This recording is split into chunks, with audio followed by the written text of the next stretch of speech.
중국발 미세먼지가 바람을 타고 한반도로 밀려와 퇴근길을 뒤덮고 있습니다. 주말인 내일과 모레 미세먼지 농도는 더 악화될 것으로 보입니다. 연평도 포격 도발 3년을 하루 앞두고 북한이 연평도 불바다가 청와대 불바다로 이어지게 된다며 위협했습니다. 우리 군은 북한 해안포를 정밀 타격하기 위해 연평도에 실전 배치한 유도미사일 스파이크의 사격 장면을 공개했습니다. 군 당국이 차기 전투기로 미국의 스텔스기인 F-35A를 2018년부터 도입하기로 했습니다. 핵심 타격 전력으로 은밀 침투 후 전략 목표 타격이 가능하고 예산을 고려해 당초 계획한 60대 가운데 40대를 우선 구매하고 나머지는 도입 시기와 기종을 나중에 다시 결정하기로 했습니다. 연탄 난로를 피워놓고 잠자던 가족이 가스 중독으로 숨지는 사고가 잇따르고 있습니다. 난방비 부담 때문에 연탄을 쓰는 집이 늘고 있어서 사고 우려가 커지고 있습니다. 경북 안동에서 공무원들이 댐을 관리하는 관용 선박의 기름을 빼내 자신들의 차량에 쓰다 붙잡혔습니다. 기름이 모자라 선박을 운항할 수 없게 되자 운항 일지까지 조작했습니다. 미국 법원의 배심원단이 삼성전자가 애플의 스마트폰 특허 기술을 침해했다며 1조 원 가까이 배상하라고 판결했습니다. 삼성은 항소하기로 했습니다. 출근길 숙취 운전 단속에서 과음으로 술이 덜 깬 운전자들이 줄줄이 적발됐습니다. 경찰이 오늘부터 연말연시 음주운전 단속에 들어갔습니다. 외국인 관광객에게 바가지를 씌우는 불법 영업을 막기 위해 관광경찰이 출범한 지 한 달이 됐습니다. 하지만 단속 실적은 거의 없는데 왜 그런 건지 현장 취재했습니다. 기능성 내복을 선착순으로 반값에 판다는 의류업체 행사에 새벽부터 구름 인파가 몰렸습니다. 백화점의 올해 마지막 세일 등 송년 대목을 잡으려는 판촉 경쟁 취재했습니다. 국내 의료진이 컴퓨터 입체 설계도를 그대로 찍어내는 3D 프린터로 인공 신체 기관을 만들어 이식하는 데 성공했습니다. 환자 맞춤형 치료 기술로 주목받는 3D 기술의 현주소 알아봅니다.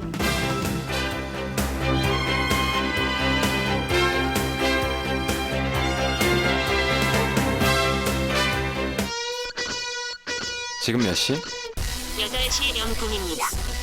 와우, 친절한데? 친절한 노트3 그리고 기어. 여러분 안녕하십니까? 11월 22일 뉴스데스크 시작합니다.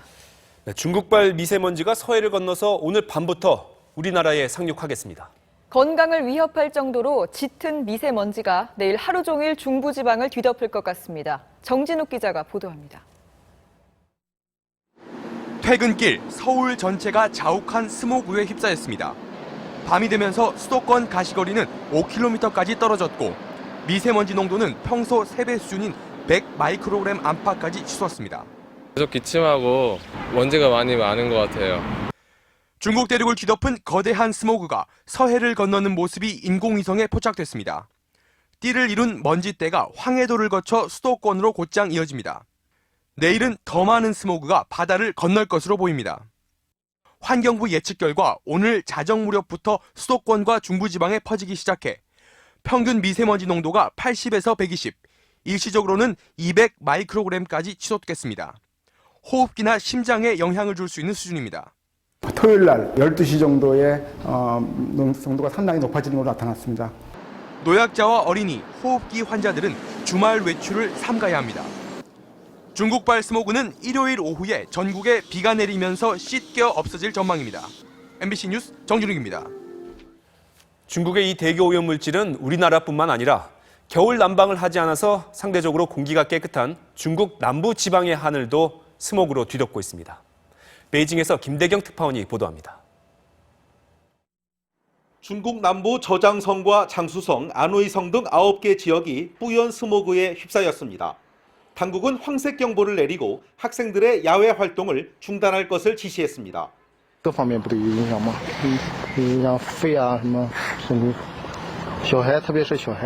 겨울 난방을 하지 않는 양쯔강 이남 대기까지 오염된 것은 베이징 등 북부 지방에서 발생한 스모그가 내려왔기 때문으로 추정됩니다. 최근엔 공기가 가장 깨끗하다는 최남단 하이난성에도 스모그가 발생한 걸로 미루어 한반도의 미세먼지 증가에도 영향을 미칠 거란 전망입니다. 이런 가운데 중국 건강연구센터는 기준치의 30배가 넘는 스모그 속에서 활동을 하면 담배 1개비를 피우는 것과 같다고 밝혔습니다. 사람이 하루 10,000리터 안팎의 공기를 호흡하기 때문에 스모그가 심한 날은 담배를 계속 피우는 것과 마찬가지란 지적입니다. 스모그가 찬 공기에 실려 이제 장소를 가리지 않고 확산되면서 본격적인 겨울 난방철을 앞두고 우려가 더욱 커지고 있습니다. 베이징에서 MBC 뉴스 김대경입니다.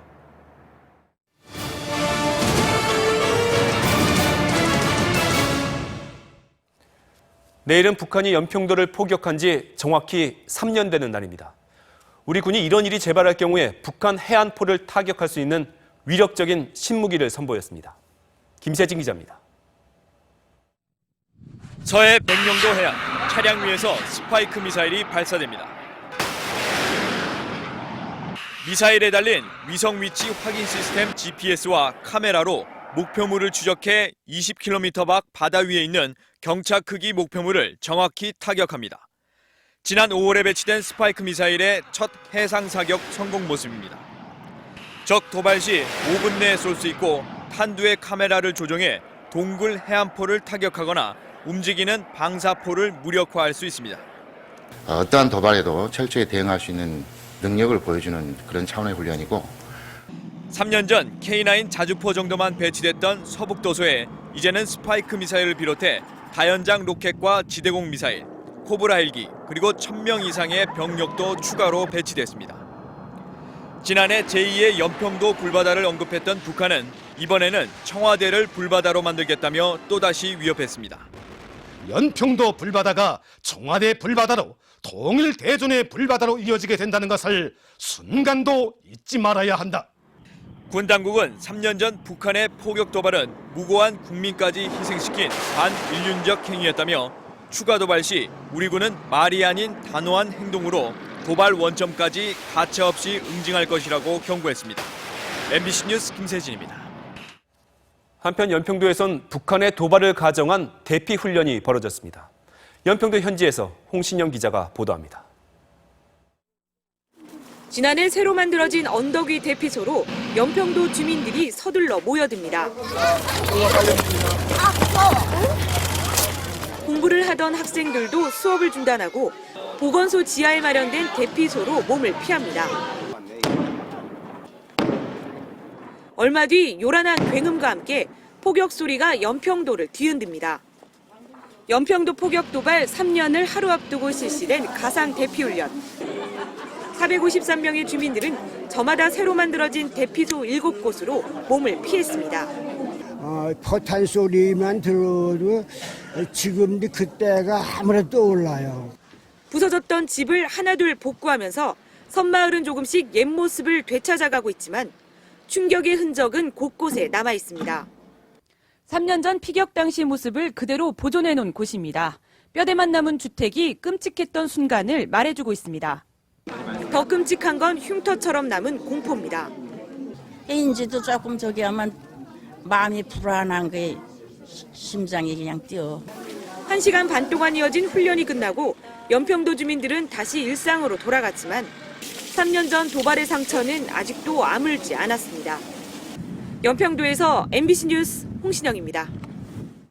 훈련 중이던 미군 차량이 한탄강에 빠져 미군 2명이 숨졌습니다. 예정됐던 한미 합동 포사격 훈련이 취소됐습니다. 김진희 기자입니다. 경기도 연천군 한탄강 주변 119 구조대와 미군 병사들이 다리 위에서 강변을 살피고 있습니다. 어제 저녁 이 일대에서 정찰을 하던 미 2사단 작전용 사륜구동 환비 차량이 한탄강에 빠졌습니다. 밤샘 수색을 벌였지만 차량은 발견되지 않았고 미군 측은 오늘 새벽 우리 군과 소방서에 지원을 요청했습니다. 헬기와 잠수부를 동원한 대대적인 수색 끝에 오전 10시 반쯤 한탄강 고문교 아래 물에 잠긴 차량 속에서 미군 소령과 상병 등 2명이 숨진 채 발견됐습니다. 사고 현장은 로드리게스 사격훈련장 주변으로 경사가 급하고 험한 비포장 도로를 달리다가 다리 아래로 떨어진 것으로 추정됩니다. 길도 안 좋고 경사지고 막 야간이 있고 그래서 강으로 이슬러 들어갔나 봐요. 이 사고로 연평도 포격 도발 3년을 맞아 이 일대에서 실시할 예정이던 한미 합동 포사격 훈련은 전면 취소됐습니다. MBC 뉴스 김진희입니다. 이제는 거의 사라진 줄 알았던 연탄가스 중독 사고가 최근 다시 잇따르고 있습니다. 난방비 부담에 연탄을 사용할 수밖에 없는 서민들이 희생자입니다. 이호진 기자입니다. 겨울은 연탄가스 중독 사고가 자주 일어나는 계절입니다. 잠자기 2시간 전에 연탄을 갈아 넣고 공기통은 꼭 막지 않는 것이 좋습니다. 한때 겨울철의 살인 복병이라고도 불렸던 연탄가스 중독 사고. 80년대 후반 사라지는 듯했던 연탄이 기초생활 수급자와 저소득층의 겨울 연료로 다시 등장하면서 중독 사고가 잇따르고 있습니다.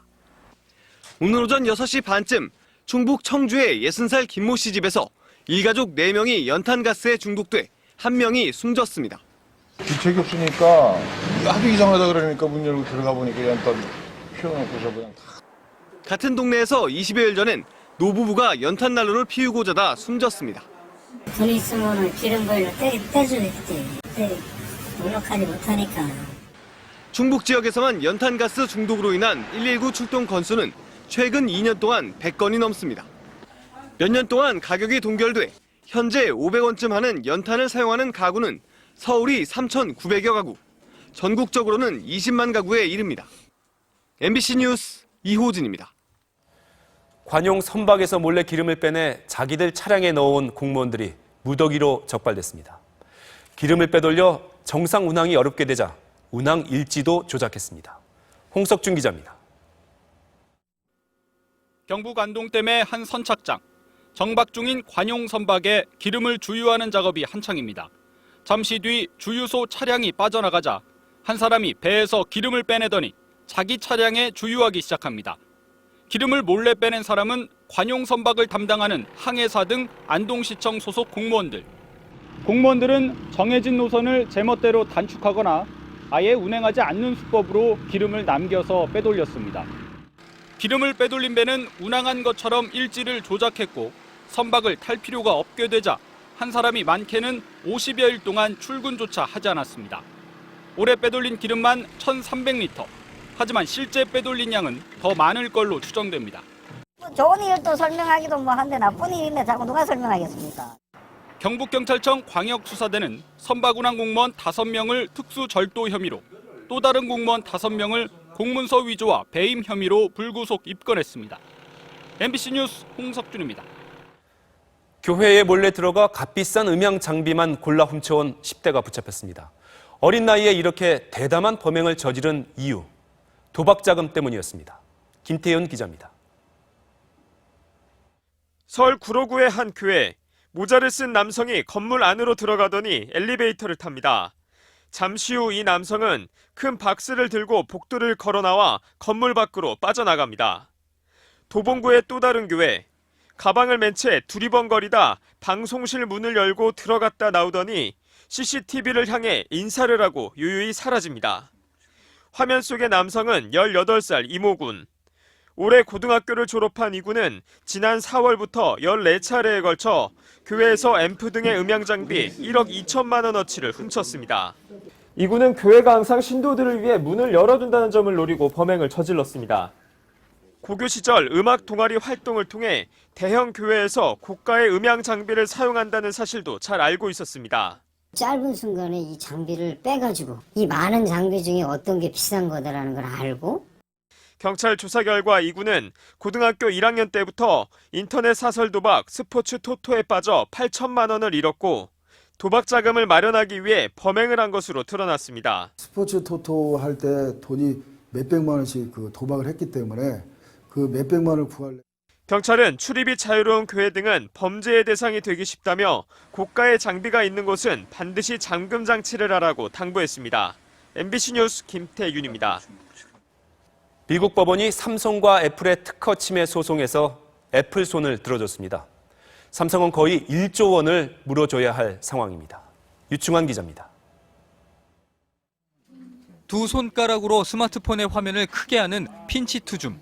애플은 이 기술을 포함해 상용 특허 3건과 디자인 특허 2건을 삼성이 침해했다며 소송을 걸었습니다. 미국 산호세 법원 배심원단은 애플의 주장을 받아들여 삼성이 모두 9억 3천만 달러, 우리 돈 9,900억 원, 거의 1조 원을 배상하라고 최종 평결했습니다. 지난해 첫 평결보다는 12%가량 줄었지만 지난 3월 중간 평결에 비해서는 3천억 원이 추가됐습니다. 판사의 최종 판결은 내년 1월 내려질 예정입니다. 지난 3분기 삼성전자의 모바일 부문 영업이익이 6조 7천억 원인 점을 고려하면 배상액이 치명적이진 않을 것으로 보입니다. 또 대상이 된 20여 개 제품들이 갤럭시 초기 모델이어서 판매에 직접 영향은 없지만 이미지 손상은 불가피할 전망입니다. 삼성은 이미 미국 특허청에서 무효 결정이 된 특허에 대해 배상을 평결한 것은 유감이라며 이의 신청과 항소를 통해 적극 대응할 예정이라고 밝혔습니다. MBC 뉴스 유충환입니다.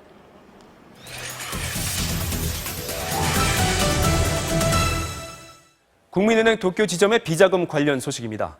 지점장부터 직원까지 조직적으로 가담한 사실이 확인됐습니다. 이렇게 마련한 비자금 어디에 쓴 걸까요? 강민구 기자가 단독 취재했습니다. 금융감독원의 특별검사에서 국민은행 전 도쿄 지점장 이모 씨가 대출 조작을 지시한 사실이 확인됐습니다. 이 씨가 대출 받을 사람을 데려와 대출 금액을 먼저 정한 뒤 직원들이 담보물 서류를 조작하도록 한 겁니다. 직원들은 대출 규모에 맞게 담보로 제공된 건물 매매 계약서에 원래 가격을 지우고 가격을 올려 적었습니다. 비자금 조성을 위해 대리인을 기업 대표로 내세운 뒤 대출을 받은 의혹도 있습니다. 대출 신청 당시 일본인이었던 부동산 임대업체의 대표가 대출을 받은 뒤에는 지점장의 매제로 뒤바뀐 겁니다. 금융감독원은 도쿄 지점 직원들로부터 이 같은 내용의 사실 확인서를 제출받았습니다. 지금까지 받은 확인서만 대출 조작 4건, 부당대출 107건 등 모두 111건. 비자금 조성이 개인 범죄가 아니라 도쿄 지점 차원에서 조직적으로 이루어졌다는 의혹이 있는 대목입니다. 부풀리기식 불법 대출로 비자금이 눈덩이처럼 불어나는 동안 어윤대 전 KB금융지주 회장은 도쿄 지점 실적이 탁월하다며 포상 방안을 강구하라고 지시했습니다. MBC 뉴스 강민구입니다.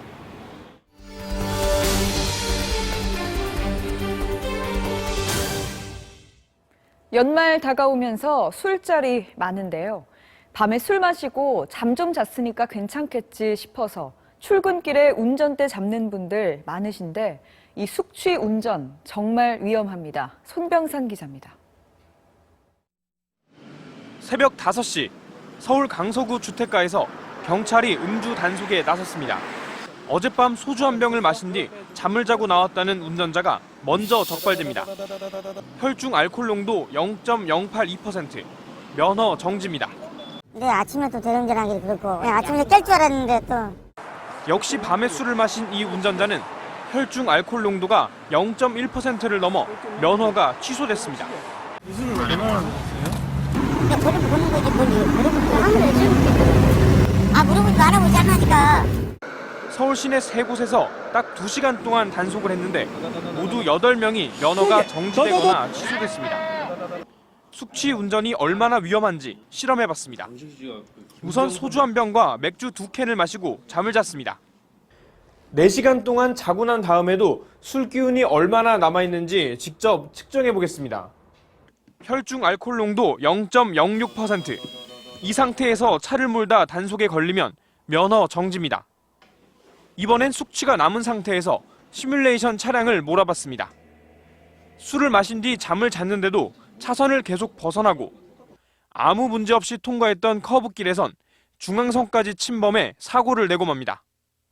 균형 감각이라든지 공간 지각 능력에 영향을 미치지 않으려면 적어도 10시간 정도의 시간이 필요한 거죠. 오늘 밤부터 내년 1월 말까지 연말연시 특별 단속에 들어간 경찰은 특히 출근길 숙취 운전자와 낮술 운전자를 집중 단속할 방침입니다. MBC 뉴스 손병산입니다. 외국인들에게 바가지 요금 씌우는 불법 영업을 막기 위해서 정부가 관광경찰을 출범한 지 벌써 한 달이 됐습니다. 그런데 무슨 영문인지 단속 실적이 거의 없습니다. 임현주 기자가 직접 현장에 가봤습니다. 택시 요금이 너무 많이 나왔다고 중국어가 되는 관광경찰을 불러달라고 한 중국인 관광객.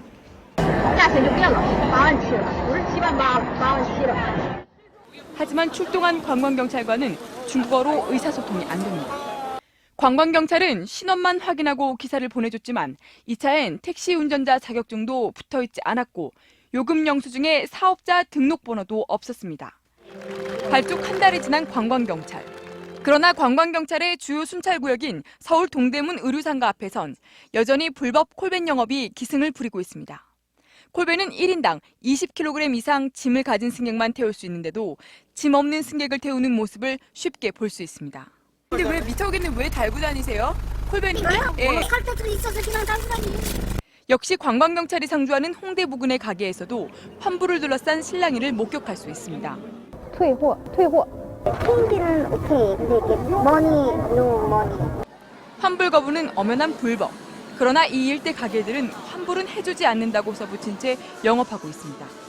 관광경찰이 그동안 처리한 민원 6천 건의 대부분은 길 안내였고 불법 콜밴이나 환불 거부, 택시 바가지 요금을 단속한 실적은 없습니다. MBC 뉴스 임현주입니다. 일본 우익들이 위안부를 비하하는 영어 노래를 만드는 등 역사 왜곡을 본격화하고 있습니다. 이런 가운데 일본 법무성이 보관해온 강제동원의 증거 자료가 또 발견됐습니다. 이명서 특파원입니다. 인터넷에 올라온 위안부 비하 노래.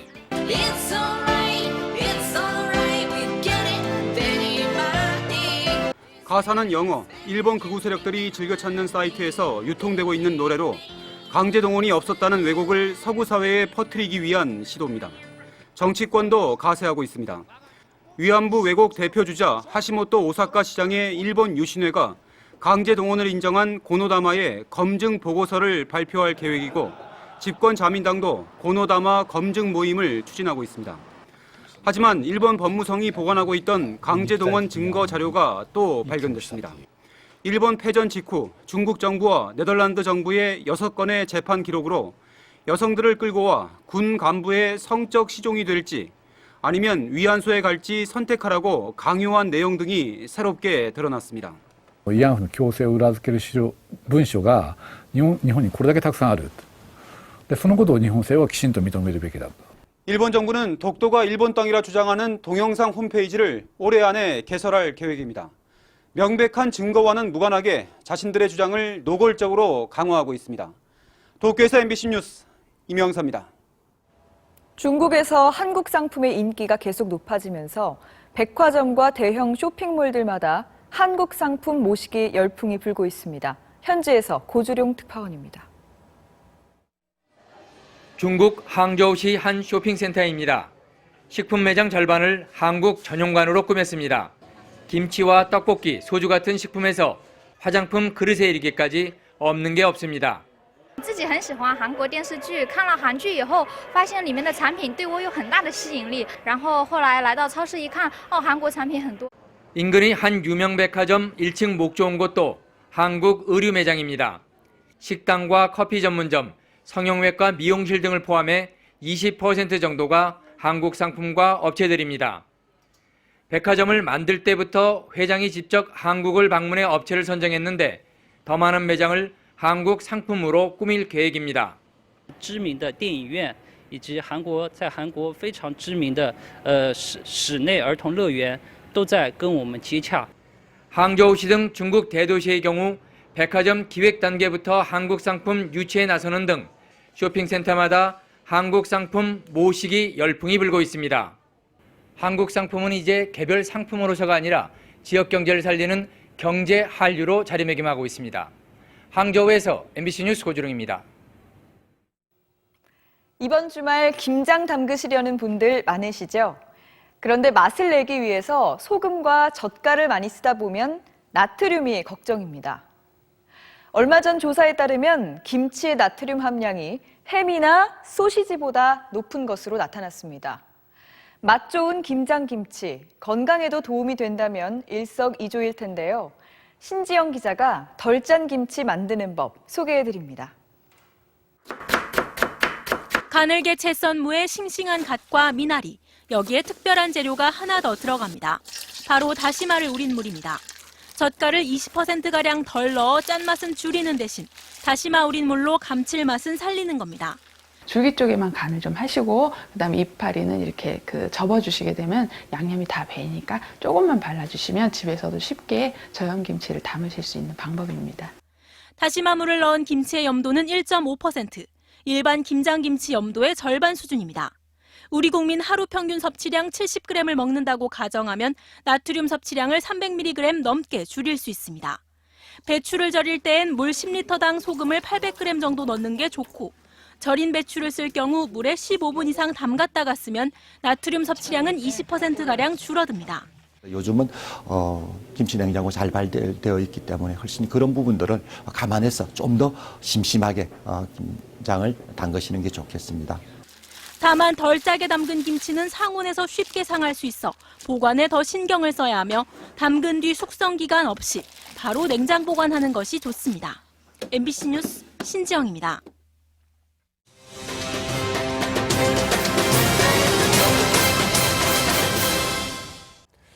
내복을 반값에 판다는 한 의류업체 행사에 새벽부터 1,000명 넘게 줄을 섰습니다.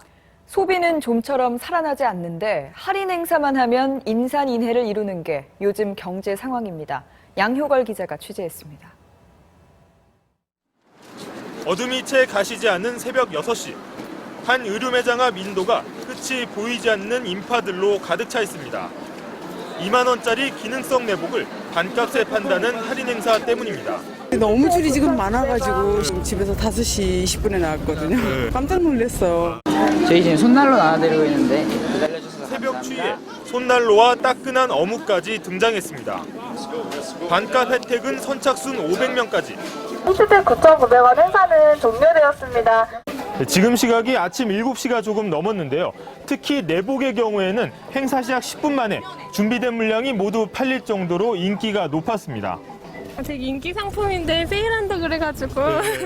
얼어붙은 소비 심리를 반영하듯 반값 갈치, 통큰 치킨, 반값 TV라는 이름으로 각종 반값이 등장해야 겨우 지갑이 열리는 상황.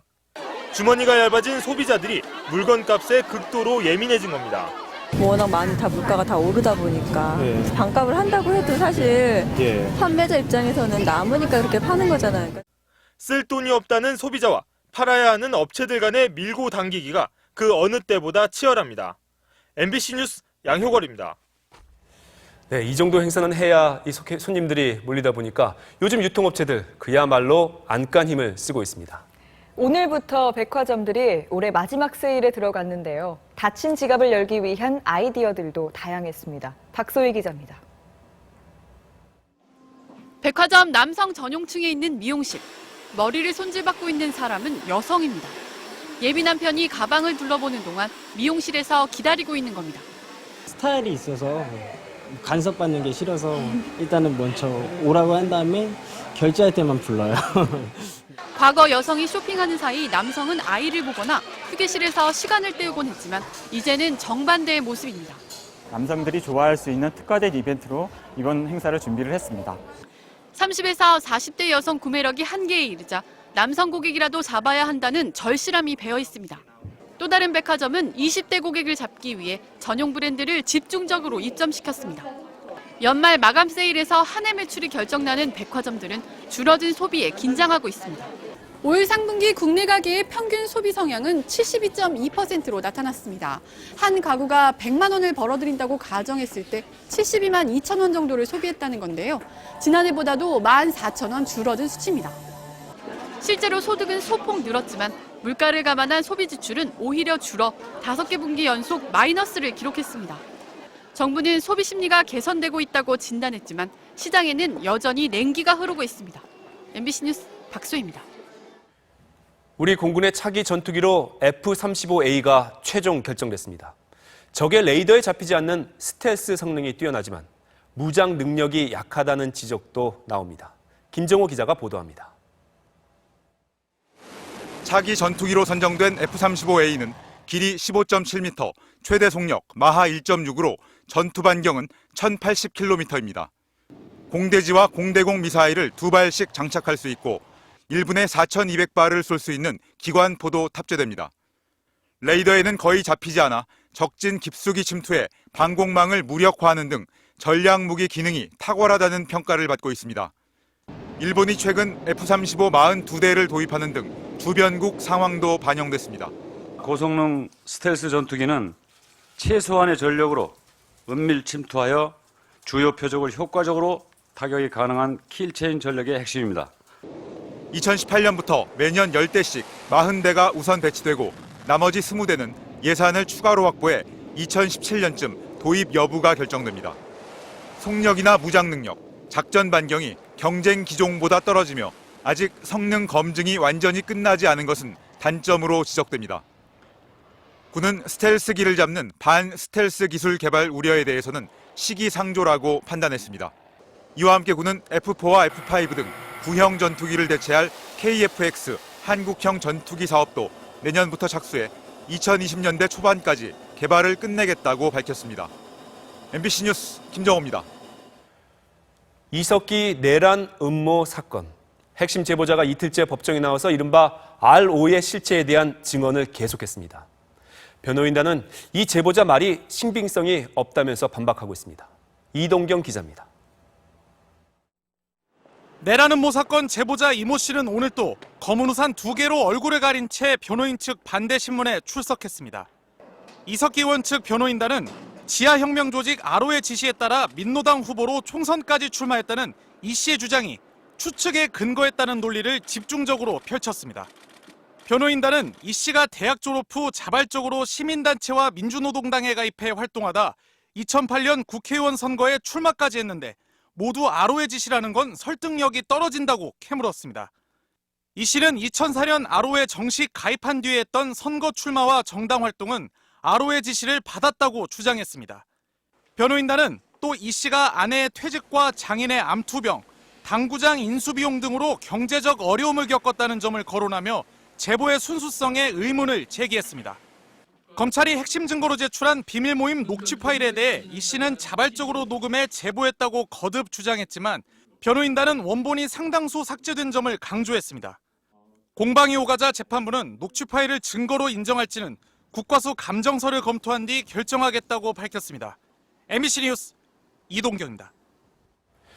매년 이맘때면 커피 전문점에 쿠폰 모으는 사람들이 는다고 합니다. 바로 다이어리 때문이라고 하는데요. 오상현 기자 이야기 들어보시죠.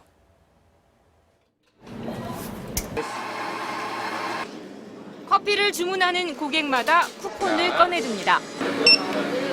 바코드를 확인해 일정 개수가 넘으면 매년 다이어리를 증정하는 이벤트 때문입니다. 다른 커피숍을 가려다가도 그냥 괜히 이 다이어리 도장을 찍으려고 여기에 더 오게 되는 게 있는 것 같아요. 이 다이어리 한 권을 받으려면 5,000원대 음료 3잔을 포함해 모두 17잔, 최소 6만 원 정도를 쓰고 쿠폰을 모아야 하지만 지난해 이 커피점에서 나온 30여만 개 물량은 전부 소진됐습니다. 2만 원 정도면 따로 살 수 있지만 쿠폰을 모아서 받는 경우가 대부분입니다. 판매 전용으로 색깔별, 기능별 다이어리를 내놓는가 하면 다이어리 추첨권을 주는 방식으로 신제품 홍보에 나선 커피 전문점도 있습니다. 커피 한 잔을 마시는 것 이외에도 오랫동안 소비자들이 가지고 다니면서 그 자사의 브랜드를 조금 더 널리 알릴 수 있는 방법이라서 필요 이상의 소비를 조장하는 얄팍한 상술이라는 비판도 나옵니다. 다이어리 같이 좀 비본질적인 영역에서 경쟁이 치열해지게 되면 그 커피의 맛이나 공간의 효율성은 오히려 소홀해질 수 있고 가격이 올라갈 수도 있기 때문에 포화 상태에 접어든 커피 전문점들의 생존 경쟁이 다이어리 판촉전이라는 새로운 연말 풍속도를 만들어내고 있습니다. MBC 뉴스 오상현입니다. 요즘 문자 메시지보다는 카카오톡 같은 모바일 메신저 사용이 추세죠. 이 메신저 시장을 둘러싼 치열한 경쟁. 현재 글로벌 차원으로 진행되고 있습니다. 조현영 기자가 취재했습니다. 추운 날씨에 거리를 걸어 다니면서도 대화창에다가 쓰고 막 대화창에다 그거 이모티콘 막 써서 하고. 밥 먹고 차 마시면서도 사람들은 끊임없이 메신저로 대화를 합니다. 하루에 근데 제일 많이 쓰는 게 사실 채팅이죠.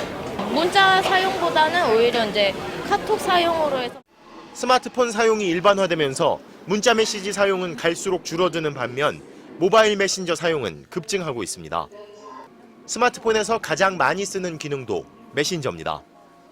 전 세계적으로 미국의 왓츠앱과 중국의 위챗이 선두를 다투고 있지만 국내에서는 카카오톡과 네이버 라인이 시장을 주도하는 상황. 여기에 구글과 삼성, 국내 3대 통신사까지 메신저 경쟁에 뛰어들었습니다. 과거 네이버가 지식인 서비스를 통해 포털 서비스의 주도권을 잡았듯 메신저 앱을 통해 모바일 주도권을 잡으려는 겁니다. 스마트폰 쪽으로 모든 것이 옮겨가는 추세다라고 생각하시면 될 것 같아요. 무료로 사람들이 700만 명, 1000만 명 모여지니까 거기다가 다른 서비스를 게임을 하면서 캐릭터를 구입하거나 기프티콘을 사는 등 메신저 앱에서 형성된 시장 규모도 계속 커지고 있습니다. 모바일 주도권 경쟁이 갈수록 치열해지는 이유입니다. MBC 뉴스 조현용입니다. 일부 영화에서 한강다리가 폭파되는 긴급 상황이 묘사되곤 했는데요. 실제 오늘 한강 마포대교에선 붕괴에 대비한 구조 훈련이 진행됐습니다. 이기주 기자가 다녀왔습니다.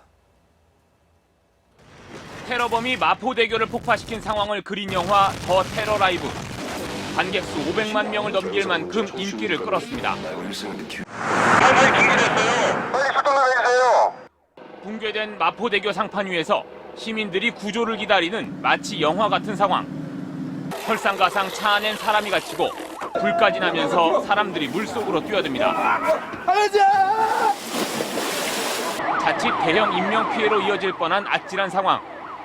하지만 곧바로 출동한 119 대원들이 수상 오토바이와 구조보트로 사람들을 건져냅니다. 헬기에서 대원들이 투입되고 차 안에 갇힌 사람들을 구조한 뒤 헬기로 곧장 병원으로 이송합니다. 헬기와 소방정, 방제선 등 40여 가지 구조 장비가 투입됐습니다. 지진이라든지 아니면은 그 테러에 의해서 교량이 붕괴될 수 있는 그런 상황을 연출을 했는데요. 그래서 미래 복합 재난에 대비해서 이러한 훈련을 실시하고 있습니다. 최근 3년간 한강에서 발생한 순환 사고는 모두 1,393건, 무려 330명이 목숨을 잃었습니다. MBC 뉴스 이기주입니다. 국회 소식입니다. 감사원장 후보자 임명 동의안 먼저 처리하자. 안 된다. 법무장관 해임안 처리가 먼저다. 여야가 팽팽히 맞서는 바람에 결국 표결이 무산됐습니다. 조영익 기자입니다. 여야 원내 지도부가 황찬현 감사원장 후보자 임명 동의안과 황교안 법무장관 해임 건의안을 처리하기 위해 협상을 벌였지만 끝내 결렬됐습니다. 의장님은 계속해서 양당이 합의를 해서 와라.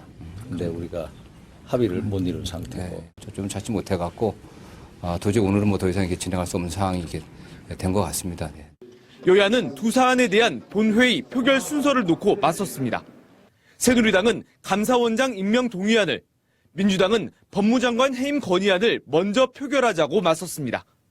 서로 원하는 표결만 하고 본회의장을 떠날 가능성을 우려한 겁니다.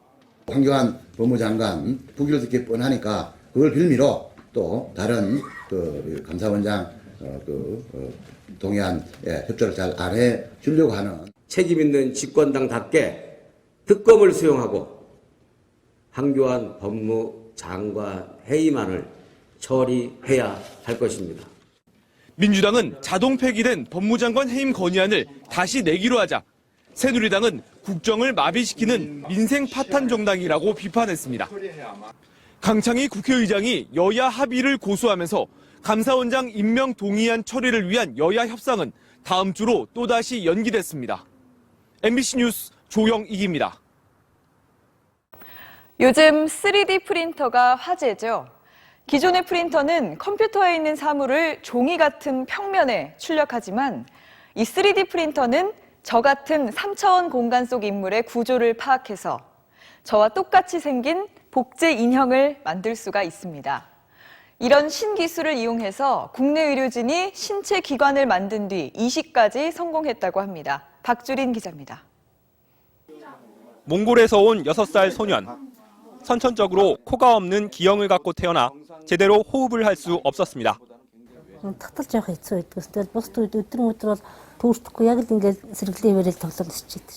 국내 의료진이 코를 만들어주기로 했는데 새로 만든 코에 공기 통로를 지탱하는 지지대의 확보가 문제였습니다. 결국 3D 프린터로 아이에게 꼭 맞는 맞춤형 지지대를 제작했고 이식에 성공했습니다. 국내에선 처음이고 해외에서도 극히 드문 사례입니다. 3D 그 프린터를 이용해서 어떤 인공 조직이나 생물학적 기관을 대체할 수 있는 바탕이 됐다고 볼 수 있죠, 사실. 난생 처음 코로 숨을 쉴 수 있게 된 아이에게도 새로운 꿈이 생겼습니다.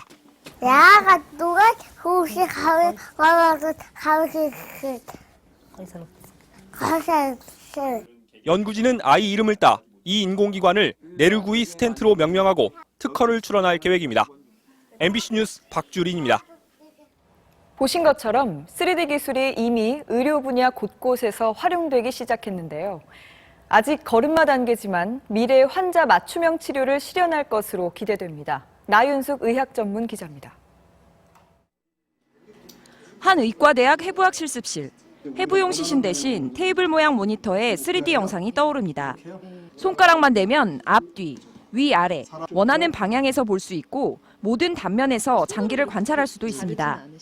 그러니까 실제 해부를 하다 보면은 잘라서 놓치게 되는 경우들이 있는데 되돌리기 기능을 통해서 처음부터 복원할 수가 있습니다. 수술 결과를 미리 예측하는데도 3D 기술이 활용됩니다. 3차원 얼굴뼈 영상을 이용한 가상 양악 수술. 위아래 턱뼈를 0.01mm, 미세한 범위로 움직여가며 수술 후 예상 모습을 확인합니다. 수술 후에 치아의 맞물림이 아주 정밀하게 맞출 수 있습니다. 그래서 환자분이 씹는 기능을 회복하는 데 큰 도움이 되는 3D 프린트 기술도 빼놓을 수 없습니다. 귓속 모양을 실리콘으로 본을 뜬 뒤 이 정보를 3D 프린터로 인쇄합니다.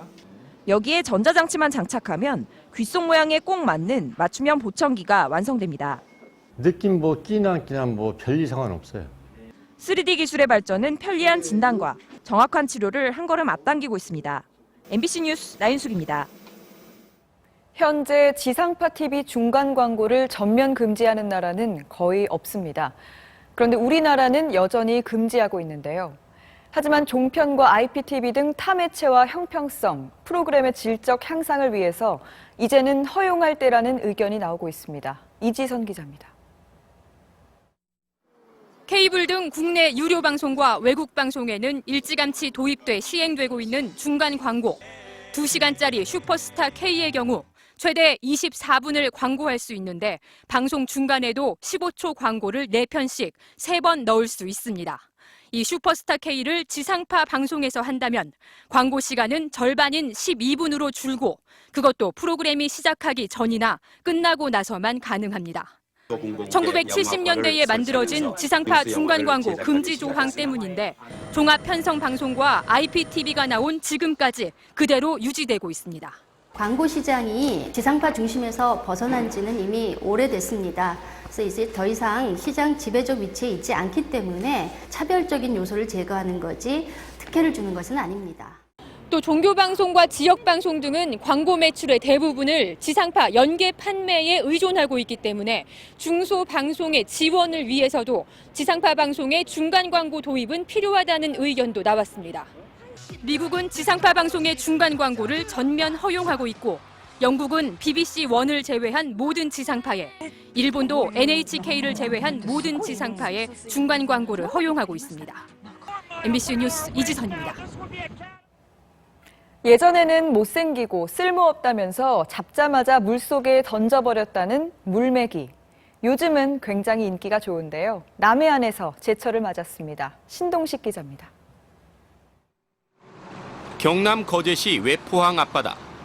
바닥에 늘어뜨린 그물을 걷어올리자 겨울철 남해안 대표 어종인 물메기가 모습을 드러냅니다. 연한 청갈색 바탕에 갈색 무늬가 있는 물메기는 수온이 낮아지면서 제철을 맞아 몸 길이가 30cm를 넘었습니다. 물메기는 수심이 깊은 바다에 살다 겨울철 수온이 내려가면 알을 낳기 위해 육지와 가까운 연안으로 이동합니다. 최근 어획량이 늘면서 경매 시장에서는 마리당 3-4천 원 선에 거래되고 있습니다. 하루에 많을 때는 한 200마리 정도 다 하면 이래 올라오고 없을 때는 한 50마리, 100마리 이래. 예전에는 잡어로 홀대받던 물메기는 시원한 탕과 국이 인기를 끌면서 요즘은 귀한 대접을 받고 있습니다. 흐물흐물한 살을 회로 먹기도 하고 바닷바람에 말려서 찜 요리를 해 먹기도 합니다. 겨울 되면은 알은 없이 찾는 게 물메기 더 많이 찾습니다. 찬바람 속에 시작된 겨울철 남해안 물메기 잡이는 내년 2월까지 계속됩니다. MBC 뉴스 신동식입니다. 7080 세대의 낭만은 어떤 걸까요? 한국 포크 음악을 대표했던 송창식, 이장희, 최백호, 한영애 4명의 가수가 각기 다른 낭만을 노래했습니다. 김재용 기자가 다녀왔습니다. 뒤돌아보고 싶지만 손짓도 낭만 가객 가수 송창식. 이른을 바라보는 나이에도 20대 청년 못지않은 자신감으로 무대에 섰습니다. 7, 80년대 자신의 황금기 못지않습니다.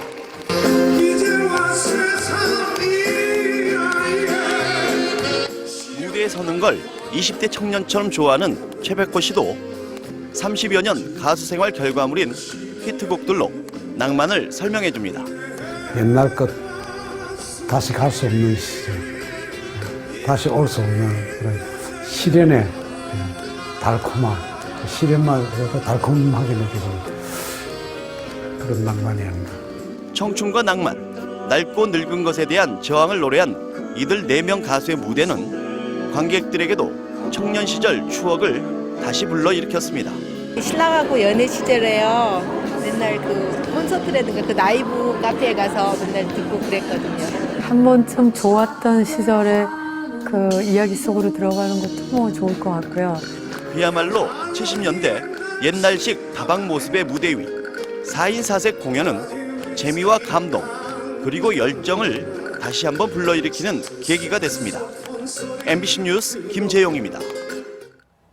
박근혜 대통령은 방한한 춘말리 사야손 라오스 대통령과 정상회담을 갖고 우리 기업이 참여 중인 수력 발전 사업을 비롯해 라오스의 인프라 건설과 광물 개발 등에 협력하기로 했습니다. 춘말리 대통령은 한국의 공적 개발 원조 제공에 감사를 표하고 한반도 비핵화 지지는 물론 한반도의 평화와 안정을 위해 기여하겠다고 말했습니다. 전국 농민회 총연맹 등 농민단체들은 서울 도심에서 전국 농민대회를 열고 쌀의 목표 가격 23만 원 보장과 한중 FTA 중단을 요구했습니다. 농민들은 농산물을 도로에 쌓아놓고 쌀 개방 반대 퍼포먼스를 한 뒤 서울역에서 서울광장까지 거리 행진을 벌여 이 일대 교통이 혼잡을 빚었습니다. 지난 2007년 충남 태안에서 발생한 기름 유출 사고 보상 방안으로 삼성중공업이 피해 주민들에게 지역발전 출연금 명목으로 3,600억 원을 내놓기로 합의했습니다. 삼성중공업은 그동안 지출한 500억 원 외에 2,900억 원을 추가로 내놓고 200억 원은 지역 공헌 사업에 쓰기로 주민 대표들과 최종 합의했습니다.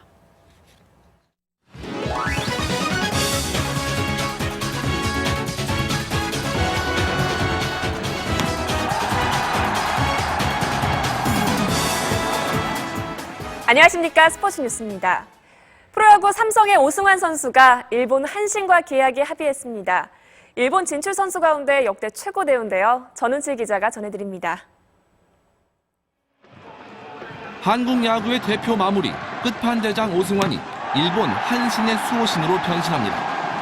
한신 나카무라 단장이 오늘 삼성과 만나 오승환의 영입에 공식 합의했습니다. 2년간 계약금 2억엔에 연봉 3억엔, 옵션을 포함하면 최대 9억엔, 우리 돈 95억 원입니다. 역대 일본 진출 선수 가운데 최고액입니다. 일본 팬들에게도 좀 시원시원한 투구를 보여드리고 한국 마무리가 일본에 가서 쉽게 당하지 않는 모습을 보여드려야죠. 한신 타이거스는 요미우리와 일본 야구를 양분하는 명문팀이지만 우승은 1985년 딱 한 번뿐입니다. 그래서 오승환이 절실했습니다. 오승환은 일본뿐만 아니라 이후 메이저리그 진출 욕심도 밝혔습니다. 팬분들 같은 경우는 아쉬워할 수도 있지만 그래도 지금 여기서 끝난 게 아니고 앞으로 더 도전을 하면 되니까 마지막에는 삼성으로 다시 가야죠. 입단식은 다음 달 초 한국에서 열 계획입니다. MBC 뉴스 전은칠입니다. 노련한 정성용이냐 아니면 패기의 김승규냐. 대표팀에서 불붙은 주전 골키퍼 경쟁이 이제 K리그로 옮겨왔습니다. 두 선수가 내일 K리그에서 정면 대결합니다. 서혜연 기자입니다. 정성용, 4년째 국가대표 주전입니다. 노련한 그가 흔들리고 있습니다. 지난 10일 K리그에서 공중볼을 놓치더니 머리까지 깎고 나온 러시아전에서 또 실수가 나왔습니다. 쓴소리도 많이 듣고 하는데 그 부분에서 잘 제가 고약으로 생각을 하고. 김승규, 올 시즌 처음 울산 주전이 됐습니다. 지난달 수원전 때 결정적인 슈팅을 열엄마가 주간 MVP도 됐습니다. 주특기는 동물적 감각의 슈퍼세이브. A매치 데뷔전인 페루전에서도 두 번째인 스위스전에서도 막아냈습니다. 경기력도 그렇고 팀 성적도 그렇고 좋기 때문에 가장 좋은 컨디션에서 이번에 들어왔다고 생각해요. 경쟁은 냉정합니다. 3년 전 정성용에게 밀렸던 베테랑 이훈재도 그랬습니다. 저 역시 대표 하면서 월드컵 경기를 치르면서 난 그 자리가 내 자리라고 생각하지 않았습니다. 2014년 브라질 월드컵에서 뛰는 선수가 그 자리가 그 진정한 그 자리라고 생각합니다. 두 라이벌 골키퍼가 내일 울산 수원전에서 정면 대결합니다. 올 시즌 K리그 기록은 김승규의 우세. 경기당 실점은 정성용 1.2, 김승규 0.8. 골키퍼 선방률은 정성용 54%, 김승규 64%입니다. 팀의 선두를 지켜야 하는 울산 김승규, 팀의 4강 도약을 꿈꾸는 수원 정성용. 이제 경쟁 무대는 K리그입니다. MBC 뉴스 서혜연입니다. 내년 인천 아시안게임을 앞두고 대회 조직위가 지난 개최지 중국 광저우에서 한류를 홍보 활동을 했습니다. 오늘의 영상입니다.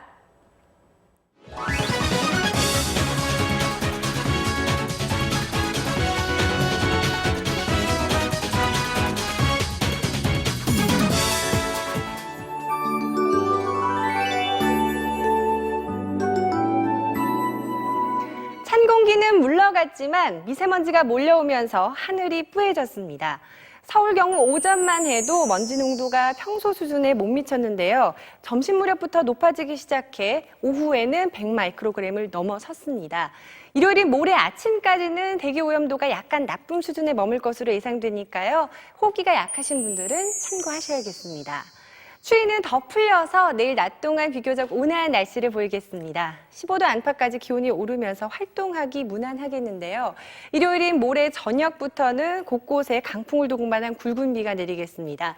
양도 제법 많겠고요. 비가 그친 뒤에는 다시 추워질 전망입니다. 지금 수도권 지방을 중심으로 연무가 끼어 있는데 밤새 내륙 많은 지역에는 짙은 안개도 끼겠습니다.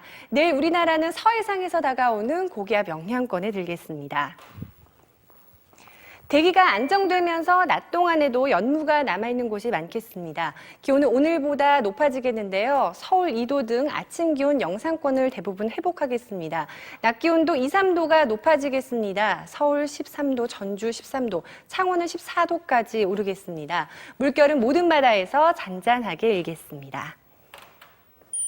월요일 오후부터는 다시 찬바람이 불면서 추워지겠고 다음 주에는 눈과 비가 잦을 것으로 보입니다. 이어서 세계 날씨입니다.